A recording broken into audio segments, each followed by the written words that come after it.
Hindi ako pwedeng sumuko. Mayroon isang bagay sa loob ko, isang kislap ng pag-asa. Isang matigas na pagtatanggi na sumuko. Ang bigat ng lahat, hindi ko na kaya.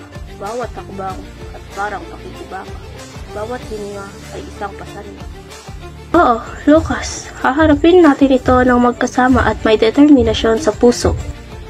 Bawat hadlang na aking natutupo at bawat tatakot na aking hinaharap, natutunan ko ang halaga ng pagtsatsaga at determinasyon.